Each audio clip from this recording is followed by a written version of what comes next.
LA 카운티에 빠르면 다음 주 8만 4천 개 접종분의 코로나 바이러스 백신이 도착할 예정입니다. 영국이 세계에서 최초로 코로나 바이러스 백신 접종에 돌입한 가운데 미국 보건당국이 해당 백신에 대한 데이터가 긴급 승인 지침에 부합한다며 안정성이 양호하다는 입장을 밝혔습니다. 조 바이든 대통령 당선인은 취임 후 100일 이내 적어도 미국인 1억 명의 코로나 바이러스 백신이 접종되도록 할 것이라고 밝혔습니다. LA 카운티 수프리어 코트는 오늘 LA 카운티 보건국이 근거 없이 독단적으로 식당의 야외 영업 금지 조처를 내렸다며 가주 요식업협회 측에 손을 들어줬습니다.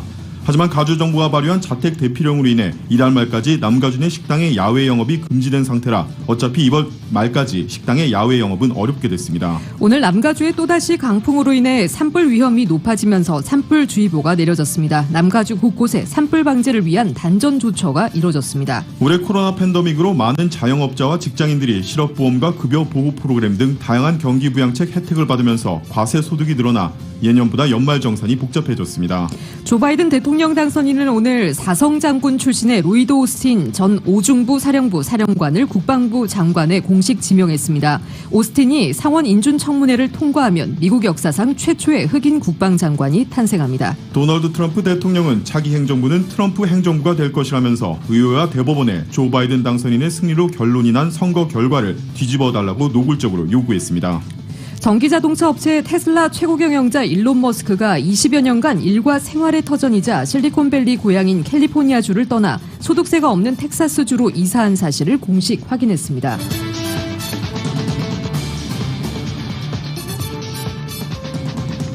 오늘 뉴욕 증시에서 주요 지수는 미국의 부양책 협상 상황을 주시하면서 상승으로 마감했습니다. LA 지역 내일도 부분적으로 약간 구름 낀 가운데 낮 기온 오늘과 같겠습니다. LA 지역의 내일 낮 최고 기온 74도입니다.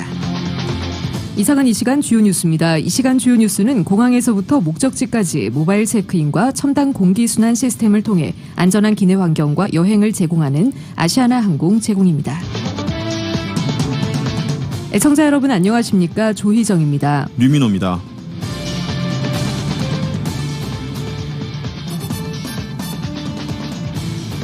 라디오 서울 12월 8일 화요일 라디오 서울 이브닝 뉴스 1부입니다.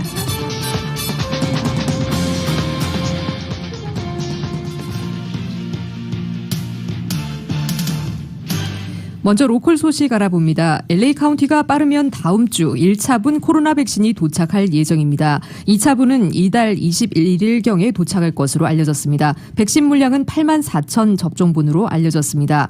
첫 백신 물량은 병원 의료진들에게 우선적으로 접종됩니다. 2차분 백신은 양로병원, 롱텀케어 환자와 직원들에게 보급될 것으로 알려졌습니다. 이 백신 보급은 이후 신장투석센터나 정신건강 의료시설, 공공클리닉, 홈헬스케어, 약물 남용 치료센터 등으로 확대될 예정입니다. 영국에서 화이자의 코로나19 백신 접종이 시작된 가운데 미 식품의약국 FDA가 화이자의 백신이 인종이나 나이에 상관이 없이 효과가 있다는 첫 분석 결과를 공개했습니다. 특히 첫 접종 이후 약 열흘 동안 코로나19 바이러스에 강한 저항력을 보였다며 오는 10일 긴급 사용 승인에 대한 기대감을 높였습니다. YTN의 보도입니다.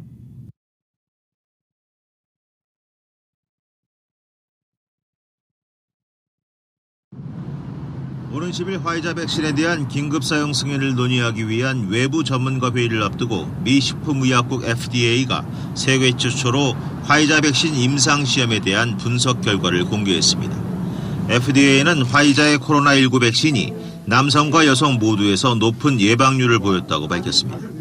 백인과 흑인, 라틴계 등 인종별 효과도 동일했습니다. 65세 이상 노년층도 젊은 층과 같은 예방 효과를 받고 특히 코로나19 합병증 위험이 높은 비만 인구에도 효과가 있었습니다. 또 첫 접종 이후 약 10일 동안 코로나19 바이러스에 강한 저항력을 갖는다는 사실이 새롭게 밝혀졌습니다. 임상시험에서 첫 접종 후 약 10일 동안 백신 접종 그룹의 신규 확진자는 급격히 줄어든 반면 위약 접종 그룹에선 꾸준히 늘었습니다. 그러나 1차 접종의 효과가 얼마나 지속하는지는 불분명합니다. 이와 관련해 화이자는 1차 접종의 예방 효과는 52% 정도이고 3주 뒤 2차 접종 후에는 95%까지 올라간다고 밝혔습니다. FDA는 백신의 안전성과 관련해 임상시험에서 백신 접종 그룹과 위약 접종 그룹 사이에 의미 있는 불균형은 없다며 양호하다고 평가했습니다. 다만 2차 접종 후 몇 시간 동안 절반 이상의 사람이 피로감과 두통 등을 느낀 만큼 하루 정도 휴식을 취할 필요가 있다고 권고했습니다. 화이자 백신의 효능과 안전성에 대한 새로운 문제가 제기되지 않음에 따라 조만간 FDA의 긴급 사용 승인이 내려질 전망입니다. 하지만 백신 접종 후 얼마나 면역력이 지속할지 알지 못하고 안전성에 대한 의구심이 남아있는 만큼 백신에 대한 임상시험은 계속될 예정입니다. YTN 이동원입니다. 영국이 세계 최초로 일반인을 대상으로 화이자 등을 개발한 코로나19 백신 접종을 시작했습니다. 영국 보건당국은 이어 옥스포드와 아스트라제네카가 개발한 백신 접종도 준비하고 있습니다. KBS의 보도입니다. 영국 코멘트리 대학병원 90세 마가렛 키난 씨가 최초의 코로나19 백신 접종자가 됐습니다. 키난 씨는 부작용이 없는지 확인을 받고 나서 퇴원했습니다. 3주 뒤 2차 접종을 받을 예정입니다. Go for it. Go for it because it's free and it's the best thing that's ever happened. If I can do it, well, so can you. 영국이 전국 병원 70곳에서 일반인을 상대로 대규모 백신 접종을 시작했습니다. 미국 화이자와 독일 바이오엔테크가 공동 개발한 백신입니다. 영국은 이번 주 80만 명에게 백신을 주사하고 연말까지 200만 명을 접종할 방침입니다. 90살이 넘은 영국 여왕 부부도 백신 접종을 독려하기 위해 몇 주 내에 백신을 맞겠다고 말했습니다. The beginning of the biggest vaccination campaign in our history that we will look back on as marking a decisive turning point in the battle against coronavirus. 한편 현지 언론들은 영국이 화이자 백신과 옥스퍼드 백신을 혼용해 접종하는 임상시험을 계획하고 있다고 보도했습니다. 두 백신을 함께 쓰면 면역 반응이 더 강화되는지를 알아보기 위한 것입니다. 또 영국 옥스퍼드대와 아스트라제네카가 공동으로 개발 중인 코로나19 백신이 안전하고 효과가 있다는 연구자들의 평가 결과가 나왔습니다. 다만 연구자들은 면역 효과가 높은 것으로 알려진 저용량 투약 방식에 대해 추가 검증이 필요하다는 의견을 밝혔습니다. KBS 뉴스 이동환입니다. LA 카운티 수프리어 코트는 오늘 내린 판결에서 LA 카운티의 보건국이 근거 없이 독단적으로 식당의 야외 영업 금지 조처를 내렸다며 가주 요식업 협회 측에 손을 들어줬습니다. 하지만 가주 정부가 발효한 자택 대피령으로 인해 이달 말까지 남가주 내 식당의 야외 영업이 금지된 상태라 어차피 이달 말까지 식당의 야외 영업은 어렵게 됐습니다. 이은 기자의 보도입니다.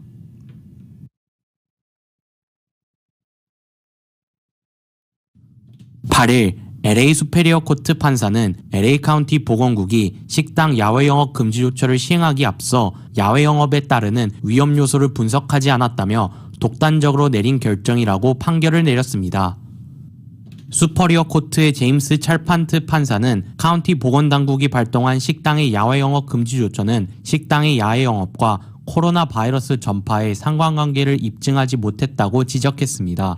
또 카운티 당국이 식당에서 손님들이 식사하는 동안 마스크를 착용하지 않기 때문에 야외 영업 시 코로나 바이러스가 전파될 위험이 높다고 전제한 것은 야외 영업 금지 조처에 충분한 사유가 되지 않는다고 밝혔습니다.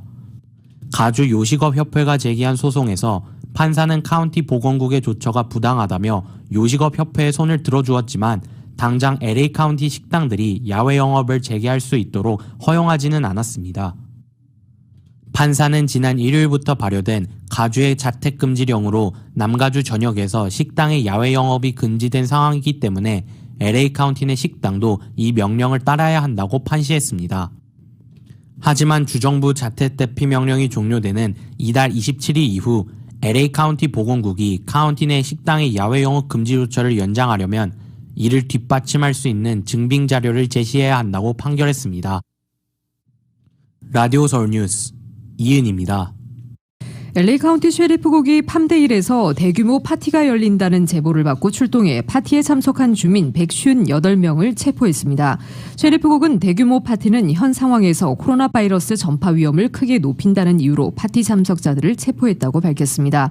앞서 알렉스 비아누에바 LA 카운티 셰리프국장은 지난주 자택 대피 명령이 내려진 현 시국에서 코로나 바이러스를 퍼뜨리는 대규모 행사나 모임을 단속하겠다고 경고한 바 있습니다.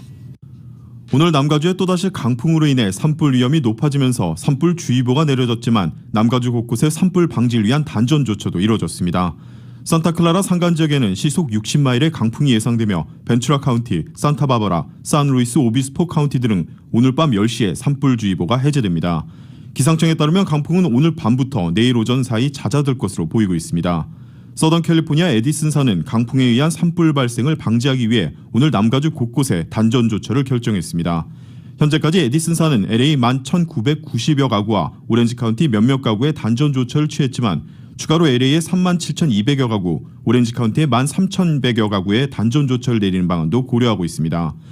또 말리부의 경우 웨스트비트 비치로드의 동쪽 방면부터 라티고 캐년 사이 구간의 포인트 듀움 대부분의 지역이 2,300여 가구들이 단전으로 정전된 상태입니다. 오렌지 카운티 실버라도 캐년 지역에서 발생한 본드파이어의 진화 작업이 진척을 보이는 상황에서 오늘 다시 산타나 강풍이 불면서 피해 지역의 산불 위협이 다시 고조되고 있습니다. 소방당국에 따르면 계속되는 건조한 날씨와 낮은 습도로 인해 기상청의 산불주의보가 오늘 밤까지 이어질 것이라고 밝혔습니다. 현재 본드파이어로 인해 6,600여 에이커를 태우고 31채 건물이 완전히 소실됐습니다. 진화율은 75%에 달합니다. 오늘 소방당국 측은 밤새 피해 지역에 강풍이 불면서 소방대원들이 순찰을 강화했습니다. 현재 피해 지역에는 대피령은 모두 해제됐지만 블랙스타 캐년, 베이커 캐년, 실버라도 캐년, 윌리엄스 캐년, 모드 제스카 캐년, 레이크 포레스트의 포톨라 힐즈, 드라부토 캐년 북쪽 지역에는 대피 경고령이 유지되고 있습니다. 산티아고 캐년 로드 지점 241번 하이웨이, 실버라도 캐년 로드 지점, 산티아고 캐년 로드가 현재 교통이 차단됐으며 리치라인 로드 지점, 산티아고 캐년 로드의 경우에는 거주민들만 통행이 허가된 상황입니다.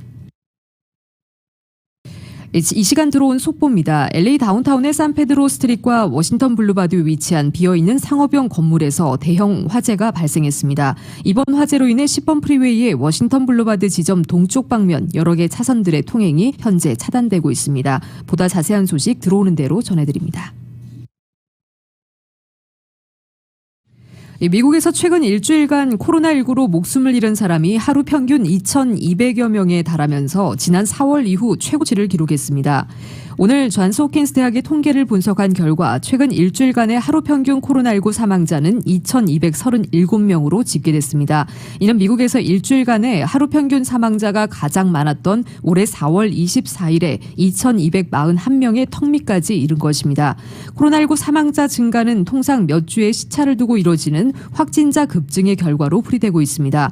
코로나19 확산세는 계속되고 있는 가운데 일주일간의 하루 평균 신규 감염자도 20만 1,154명으로 집계됐습니다. 20만 1,154명으로 집계되며 처음으로 20만 명 선을 돌파했습니다.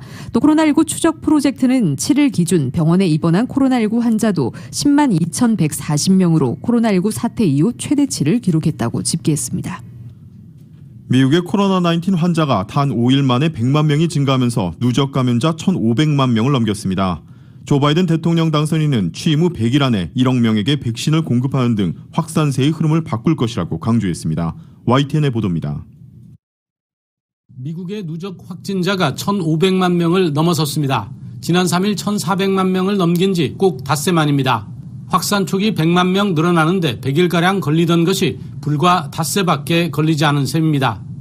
일주일간의 하루 평균 신규 감염자도 처음으로 20만 명 선을 넘어섰습니다. 이번 환자도 며칠째 10만 명을 넘더니 7일에는 코로나19 사태 이후 최대치를 기록했습니다. 최우선 과제로 코로나19 극복을 내세웠던 바이든 당선인은 취임 후 100일 안에 이 같은 흐름을 바꿔놓을 것이라고 강조했습니다. It's going to take some time, but I'm absolutely convinced that in 100 days we can change the course of the disease and change life in America for the better. 이를 위해 100일 안에 1억 명이 맞을 수 있도록 백신을 공급하겠다고 강조했습니다. 또 후보 시절부터 견지해온 마스크 착용을 100일 동안이라도 유지해달라고 호소했습니다. 그러면서 연방 건물과 항공기 등 공공운송 분야 등에서 마스크 착용을 의무화하고 주정부 차원에서도 조치에 나서도록 하겠다고 밝혔습니다.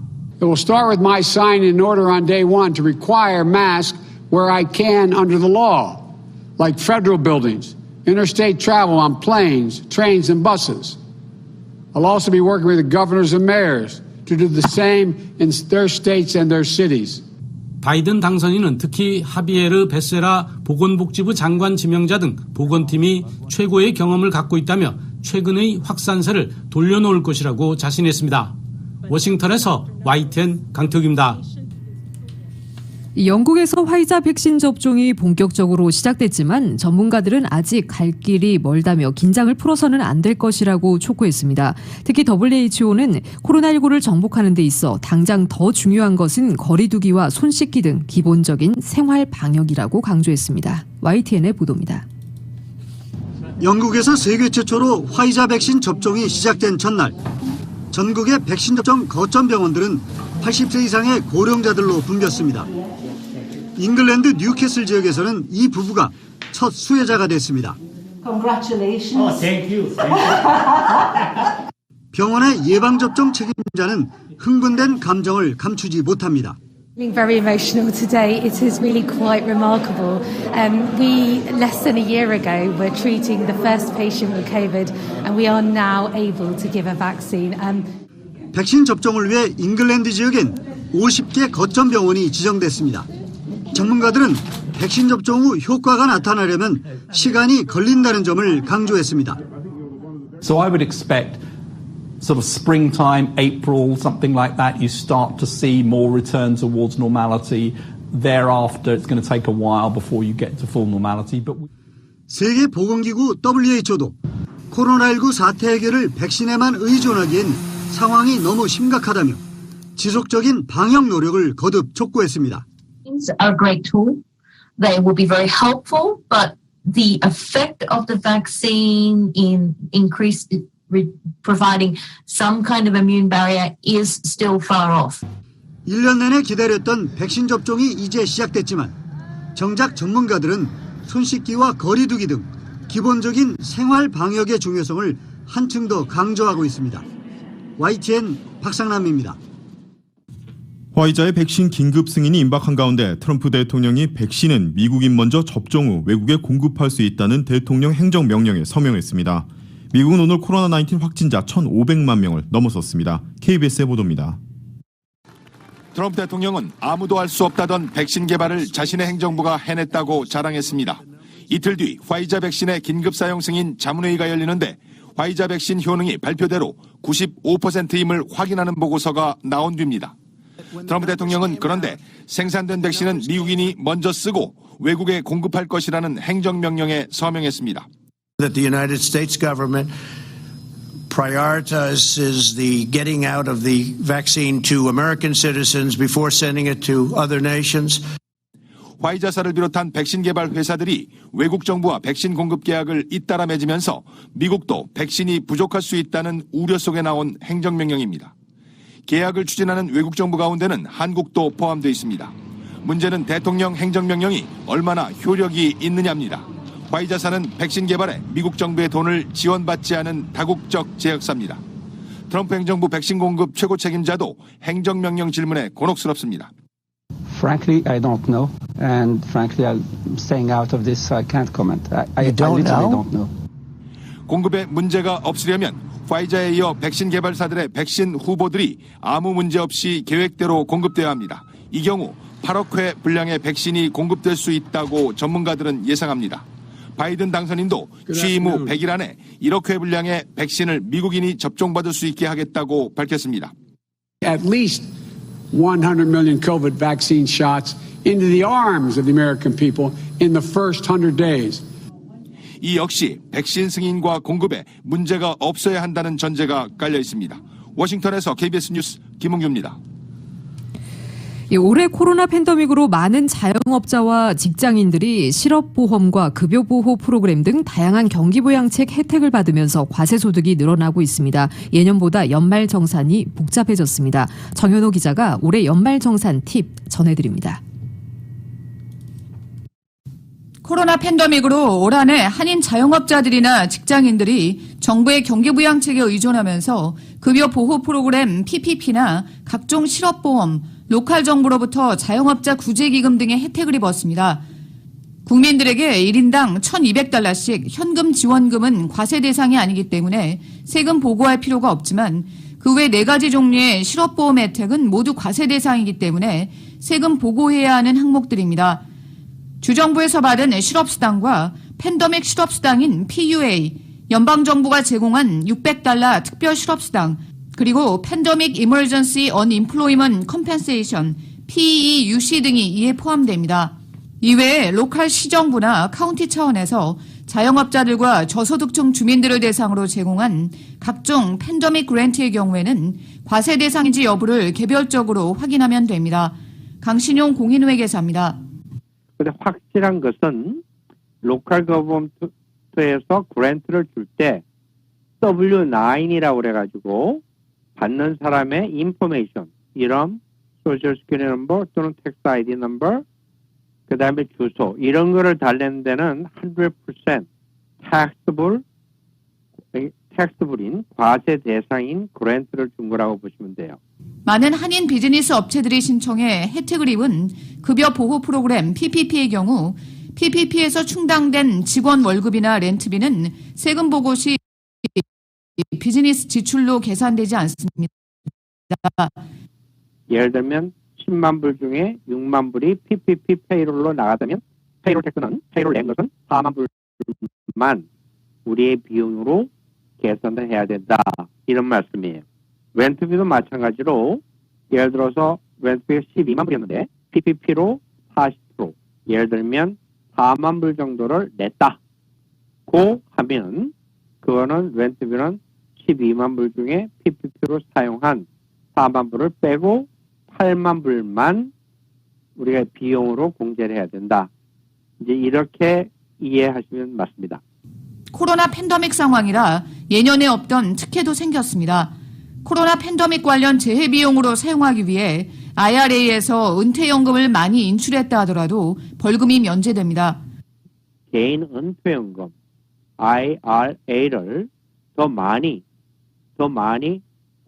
인출해도, 그다음 나이가 좀 더 되지 않은데도 인출해도 그게 코로나 바이러스에 관련된 재해 비용으로 사용했다고 하면 10만 불까지는 벌금을 면제해준다. 그러나 텍스블 인컴은 될 수 있다. 의료비용 공제폭도 늘었습니다. 올해에는 한인들도 주식 투자로 인해 캐피탈 게인이 생긴 경우가 많다고 합니다. 라디오 서울 뉴스 정현호입니다.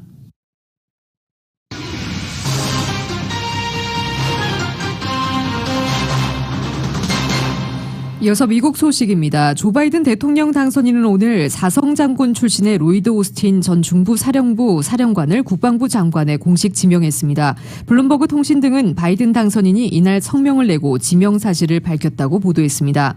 오스틴이 상원 인준 청문회를 통과하면 미 역사상 최초의 흑인 국방장관이 탄생합니다. 오스틴은 1975년 미 육군 사관학교인 웨스트포인트를 졸업한 이후 41년간 군에서 복무한 뒤 2016년 전역했습니다. 해외는 주로 유럽과 중동 지역에서 근무했고 중국이나 한국 등 동아시아와 관련한 경험은 특별히 없는 것으로 알려졌습니다. 오스틴은 2012년 첫 흑인 미군 참모차장이 됐고 1년 후 첫 흑인 중부군 사령관에 취임해 이라크와 시리아 등에서 극단주의 테러 조직 이슬람 국가 퇴치 전략을 지휘한 바 있습니다. 이번 인선은 내각이 미국처럼 보이도록 하겠다는 바이든 당선인의 약속대로 행정부의 다양한 인종을 골고루 등용하겠다는 의지를 반영한 것으로 평가됩니다.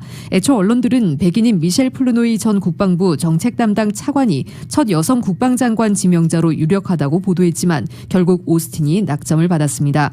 하지만 오스틴이 언론을 통해 지명 사실이 알려진 직후 벌써 논란에 휩싸이며 만만치 않은 인준 청문회를 예고하고 있습니다. 도널드 트럼프 미국 대통령은 차기 행정부는 트럼프 행정부가 될 것이라면서 의회와 대법원에 조 바이든 당선인의 승리로 결론이 난 선거 결과를 뒤집어달라고 노골적으로 요구했습니다.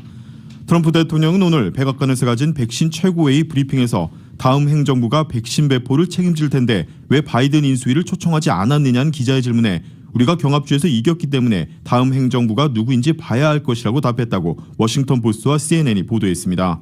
트럼프 대통령은 그러면서 희망컨대 다음 행정부는 트럼프 행정부가 될 것이라고 주장했습니다. 이어 선거를 도둑맞았다는 근거 없는 음모론을 반복하면서 주의회나 대법원의 선거 결과를 뒤집을 것을 사실상 촉구했습니다.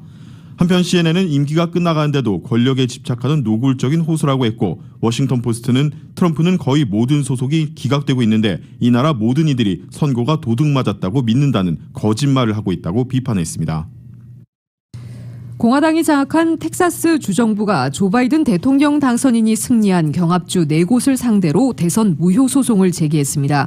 켄 팩스턴 텍사스주 법무장관은 오늘 펜실베니아와 조지아, 위스콘신, 미시간 등 4개 주의 대선 결과를 무효로 해달라는 소송을 연방대법원에 냈습니다. 텍사스주는 이들 4개 주가 코로나19 대유행 상황을 이용해 대선 투표 절차를 위헌적으로 변경하고 우편 투표를 늘렸다면서 대선 결과가 왜곡된 만큼 4개 주의 대통령 선거인단 투표를 연기해야 한다고 주장했습니다. 이에 대해 다른 주들은 텍사스주의 주장은 무책임한 거짓말이며 대선 결과를 정쟁화한다고 비판했습니다. 법률 전문가들도 텍사스주의 이번 소송은 다른 주의 대선 결과를 문제 삼고 선거인단 투표까지 제동을 걸겠다는 이례적인 소송이어서 연방대법원이 텍사스주 소송을 심리하지 않을 가능성이 크다고 분석했습니다. 조 바이든 미 대통령 당선인은 오늘 미국의 군대는 하나의 도구이자 최후의 수단일 뿐이라면서 외교관이 주도하는 외교 정책의 중요성을 강조했습니다. 미국이 국제사회에서 직면한 각종 위협과 과제에 대해 힘과 무력을 앞세우는 대신 대화와 타협을 중시하는 외교적인 해법에 방점을 두겠다는 기조를 피력한 것으로 해석되고 있습니다. 바이든 당선인은 오늘 미 매체인 애틀랜틱에 기고한 내가 왜 국방장관의 로이드 오스틴을 선택했는가라는 글에서 사성 장군을 지낸 오스틴 전 중부사령부 사령관을 국방장관에 지명한 이유를 설명하면서 대외 정책 구상의 일단을 드러냈습니다. 바이든 당선인은 우리가 오늘 직면한 위협은 10년 전, 심지어 5년 전 직면한 것과도 똑같지 않다면서 우리는 과거의 전쟁과 계속 싸우지 않고 미래의 도전에 대응할 준비를 해야 한다고 말했습니다. 이어 외교로서 주도하고 동맹을 재활성화하는 외교 정책을 구축해야 한다며 회의 테이블에서 미국의 리더십을 되돌리고 전염병 대유행에서 기후변화, 핵 확산에서 난민 위기까지 세계가 글로벌 위협에 대처하도록 결집시켜야 한다고 미국의 역할을 강조했습니다. 미국의 전기자동차 업체 테슬라 최고 경영자 일론 머스크가 20여 년간 일과 생활의 터전이자 실리콘밸리의 고향인 캘리포니아주를 떠나 소득세가 없는 텍사스주로 이사한 사실을 공식 확인했습니다. 머스크는 오늘 월스트리트저널과 인터뷰에서 캘리포니아에서 나의 시간을 대단히 잘 쓴 것은 아니라며 최근 텍사스로 이주했다는 사실을 공개했습니다. 일론 머스크는 LA에서 20년 넘게 살았고 캘리포니아주 실리콘밸리의 팔로알토의 테슬라 본사를 LA 카운티 호손에 우주 탐사 기업 스페이스X 본사를 두고 있습니다. 하지만 머스크는 캘리포니아주를 비롯해 실리콘밸리의 기업 문화와 주정부의 기업 규제 정책을 비판하며 텍사스로 이사하게 됐다고 밝혔습니다. 머스크는 올해 들어 신종 코로나 바이러스 감염증 사태에 따른 전기차 공장 가동 중단 조치로 캘리포니아 주정부와 갈등을 빚은 바 있습니다. 미 정부가 북한의 석탄 수송에 관여한 무역회사와 선박 등을 상대로 제재를 단행했습니다. 미 재무부인 해외자산 통제실은 오늘 보도자료를 내고 북한의 석탄 수송과 관련해 6개의 기관과 4척의 선박을 제재한다고 밝혔습니다. 평양에 있는 대진 무역총회사와 중국에 있는 웨이하이 후이장 무역회사, 홍콩에 있는 실버브릿지 해운사를 비롯해 베트남에 있는 회사 한 곳도 제재 대상에 들어갔습니다. 또 이들 회사와 연계해 북한 석탄 수송에 관여한 아시아브리지와 캄브리지, 럭키스타 등 4척의 선박도 제재 명단에 이름을 올렸습니다. 재무부는 중국에 주소를 둔 업체가 계속해서 대북 제재로 금지된 활동에 관여하고 있다면서 중국 당국은 유엔 안보리의 거래를 이행하고 시행해야 한다고 강조했습니다. 이어 북한의 석탄 조달을 포함해 유엔 대북 제재 결의가 금지하고 있는 무역 활동에 관여하는 개인과 회사, 선박 등을 조치해야 한다고 덧붙였습니다.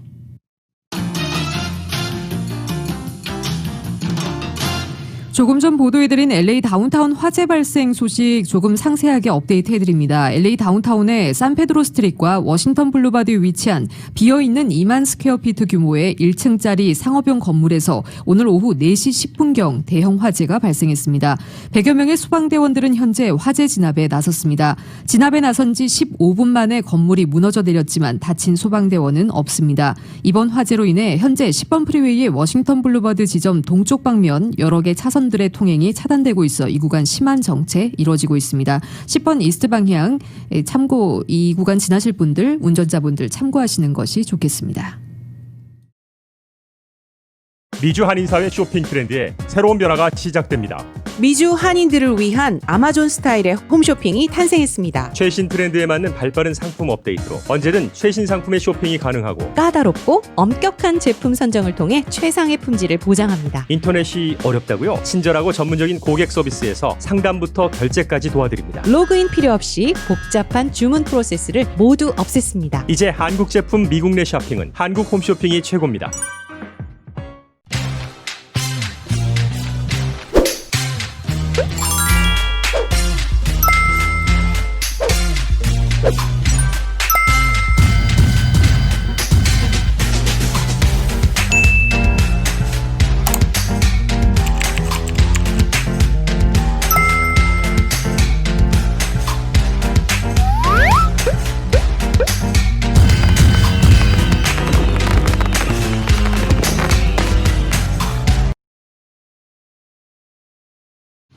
이어서 한국 소식 알아봅니다. 코로나19 관련 소식 먼저 전해드립니다. 신규 확진자 수가 한국에서는 여전히 600명에 육박하며 줄지 않고 있습니다. KBS의 보도입니다. 네, 질병관리청 중앙방역대책본부는 어제 0시 기준으로 코로나19 신규 확진자가 594명이라고 밝혔습니다. 이 가운데 국내 발생 신규 확진자는 566명이고 해외 유입 사례는 28명입니다. 국내 발생 환자는 서울에서 212명, 경기 146명, 인천 27명으로 수도권에서만 385명이 집계됐습니다. 수도권 이외 지역에서는 울산이 61명으로 가장 많았고 부산 25명, 충남 15명 등이 뒤를 이었습니다. 위중증 환자도 하루 새 8명 늘어서 134명이 됐고 사망자도 3명 발생해서 누적 사망자는 552명으로 늘었습니다. 공연이나 게임을 할 수 있는 식당을 중심으로 산발적 감염이 이어지고 있는데요. 먼저 서울 종로구 대형 음식점 파고다 타운 관련 확진자가 계속 늘고 있습니다. 어제 0시 기준 50명이 추가 확진돼서 누적 확진자는 총 162명이 됐습니다. 서울 용산구 소재 음식점에서도 4명이 추가 확진됐고 중랑구 소재 실내 체육시설과 병원에서도 각각 3명이 추가 확진됐습니다. 충남 청양 마을회관 관련 확진자는 13명이 늘어서 모두 14명이 됐고 쿠팡 부천 물류센터는 어제 확진자가 나와서 센터 전체가 폐쇄됐습니다. 또 전북 완주군 자동차 공장에선 15명의 누적 확진자가 나왔습니다. 어제 0시부터 수도권은 2.5단계, 수도권 이외 지역은 2단계로 거리두기 단계가 상향 조정됐습니다. 이에 따라 수도권에서는 문을 완전히 닫는 시설들이 늘어났습니다. 헬스장, 실내 골프 연습장 등 실내 체육시설을 비롯해서 노래 연습장, 실내 스탠딩 공연장, 학원은 아예 문을 닫아야 합니다. 다만 학원의 경우 내년도 대학 입시를 위한 수업과 직업 능력 개발을 위한 수업은 예외적으로 밤 9시 이전까지 허용됩니다. 버스는 이미 감축 운행을 하고 있고 서울시내 지하철 운행도 밤 9시부터 30% 줄어들었습니다. 대형마트와 독서실, PC방, 영화관은 밤 9시 이후 운영이 중단되고 시시코너 운영이나 음식물 섭취가 금지됩니다. 또 수도권의 결혼식장과 장례식장은 50명 미만만 모일 수 있고 스포츠 경기는 무관중, 예배, 법회, 미사 등 종교활동도 비대면이 원칙입니다. 지금까지 사회부에서 KBS 뉴스 김민정입니다. 코로나19과 기나긴 싸움의 종식을 앞당겨줄 백신 확보 소식이 들려왔습니다.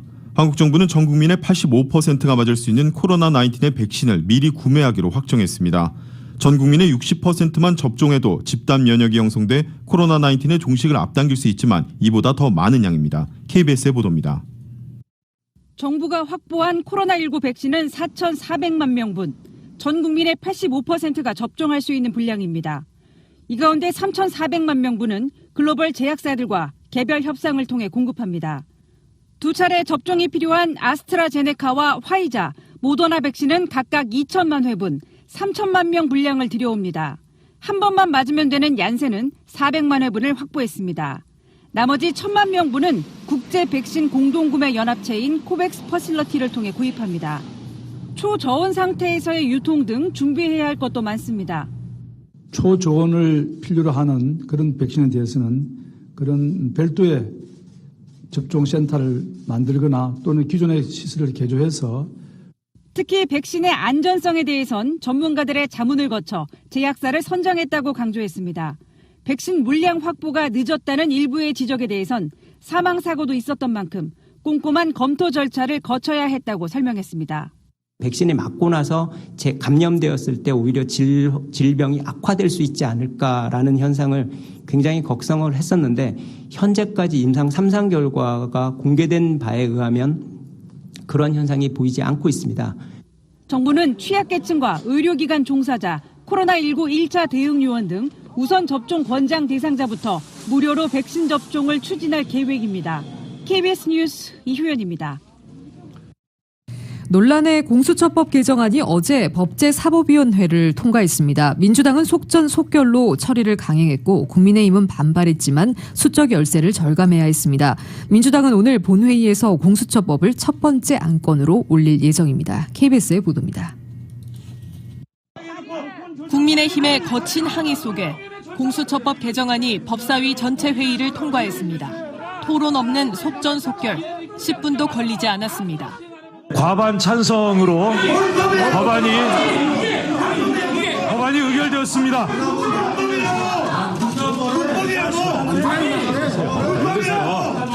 왜 그러세요? 앞서 국민의힘이 신청한 안건조정위원회는 1시간 만에 종료됐습니다. 야당 의원들은 명패를 반납하고 강하게 항의했지만 수적 열세에 무력했습니다.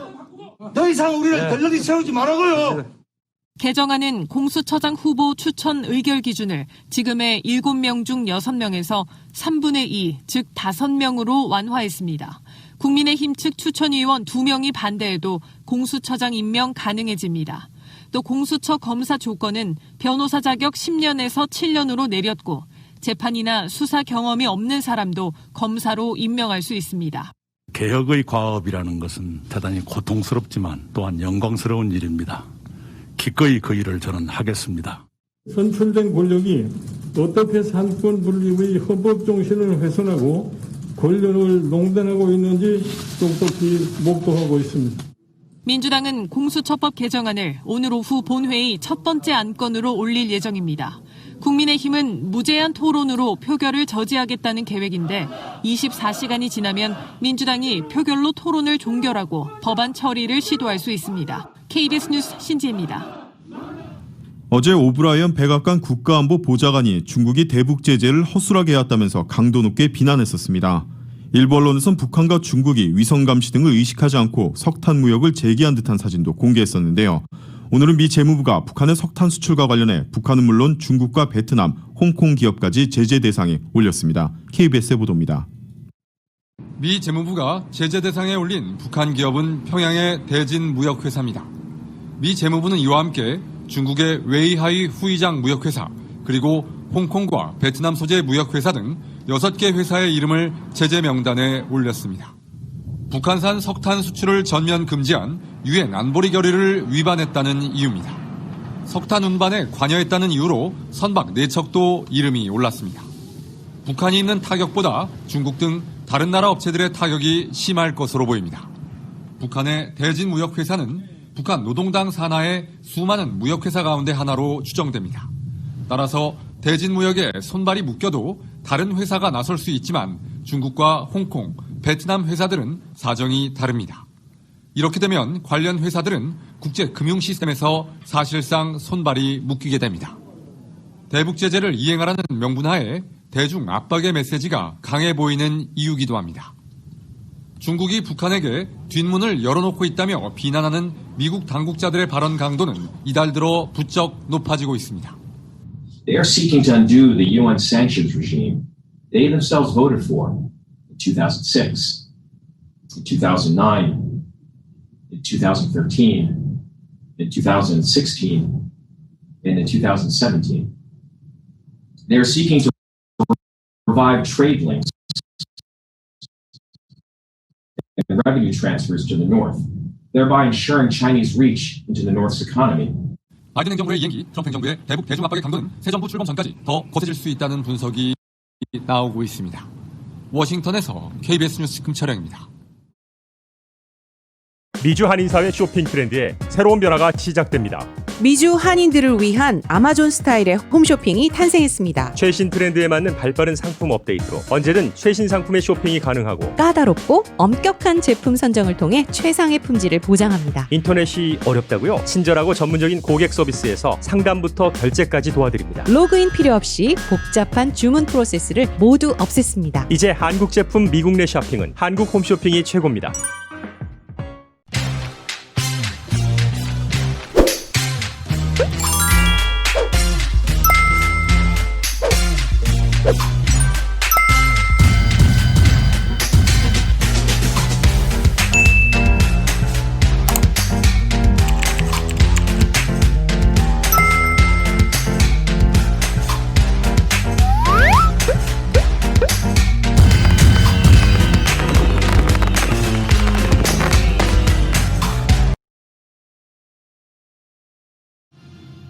오늘 뉴욕 증시에서 주요 지수는 미국의 부양책 협상 상황을 주시하며 상승으로 마감했습니다. 오늘 뉴욕 증권거래소에서 다우지수는 전장보다 104.09포인트 0.35% 상승한 3173.88에 거래를 마쳤습니다. S&P 500지수는 전장보다 10.29포인트 0.28% 오른 3702.25에 기술주 중심의 나스닥 지수는 62.83포인트 0.5% 상승한 12582.77에 장을 마감했습니다. S&P 500지수는 사상 처음으로 3,700선을 넘어 종가를 형성했습니다. 나스닥은 신기록 행진을 이어갔습니다. 시장은 미국 부양책 협상과 신종 코로나 바이러스 감염증 확산 및 백신 관련 소식 등을 주시했습니다.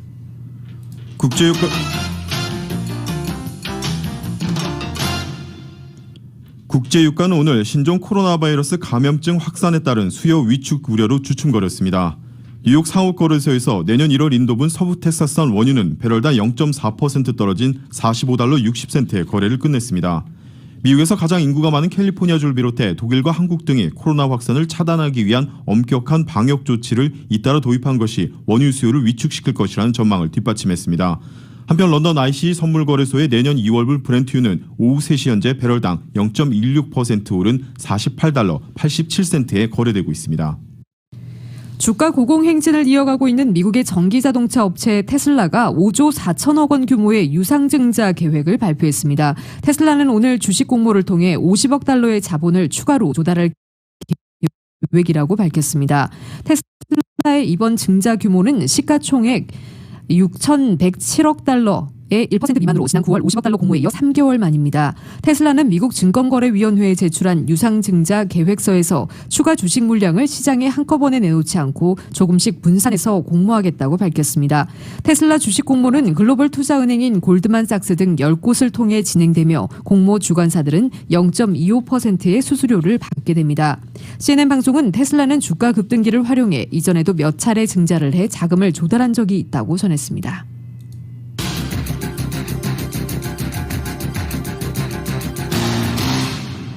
오늘 LA 카운티 슈퍼바이저 위원회가 $10,000,000를 투입해 지역 식당에서 만든 음식을 저소득층 주민들에게 나눠주는 프로그램을 론치하기로 했습니다.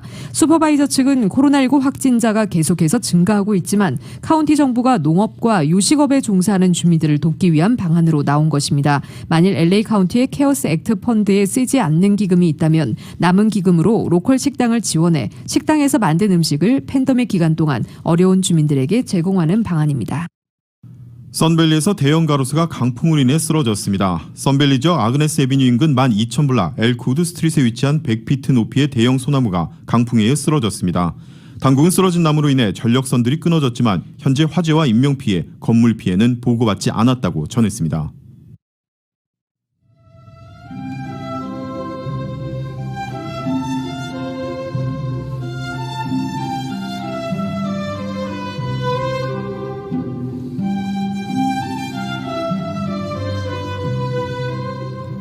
(12월 8일) 화요일 오늘 밤과 내일 날씨입니다. 오늘도 곳에 따라 강한 바람이 불고 있는 가운데 남가주 대부분 지역에 내려진 바람주의보와 산불경보 오늘 밤 10시까지 유효합니다. 수요일인 내일은 부분적으로 약간 구름기겠고 낮 기온 오늘과 같겠습니다. 목요일인 모레, 금요일에는 수요일보다 낮 기온 9도가량 뚝 떨어져 예년 기온을 밑돌겠고 주말에는 다시 예년보다 낮 기온 높은 날씨 보이면서 이번 주는 들쭉날쭉한 날씨 변화를 보이겠습니다. LA 한인타운의 내일 낮 최고 기온 74도 44도, 밤 최저 기온 50도입니다. 오렌지 카운티 지역 75도, 51도, 벨리와 인랜드 엠파이어 지역 76도, 46도, 해안 지역의 내일 낮 최고 69도, 밤 최저 51도입니다. LA 지역 오늘 밤 약간 흐리겠습니다. 오늘 밤 최저 기온 53도입니다. 오늘 아침 영하권 추위를 보인 한국은 낮부터 추위가 조금 누그러지겠습니다. 서울의 오늘 낮 최고 기온 화씨 44도, 밤 최저 기온 화씨 33도입니다.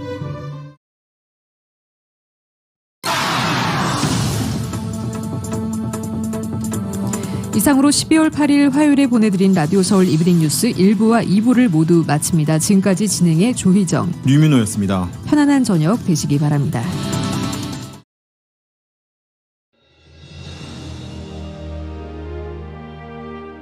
한인 커뮤니티의 소중한 친구이자 생활의 동반자.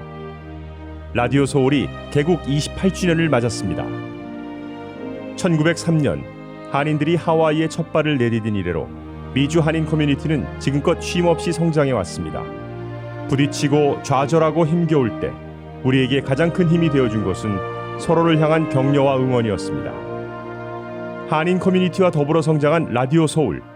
라디오 서울의 28년은 우리의 이민 역사와 맥을 같이 합니다. 세상의 모든 이야기를 담으려는 라디오 서울 방송은 우리가 함께 만드는 우리의 이야기입니다. 사람과 사람을 이어주는 라디오 서울 1650. 청취자와의 소통만으로 기뻤던 1992년.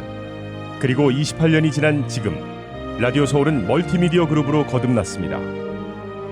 1992년 첫 방송을 시작한 이후 FM 라디오, 모바일 서비스를 거쳐 보는 라디오, 라디오 서울 TV, 라디오 서울 유튜브, 한국 TV 채널, 한국 홈쇼핑 등 시대의 변화와 애청자의 요구에 부합하는 미래지향적인 라디오 서비스로 만들어가고 있습니다.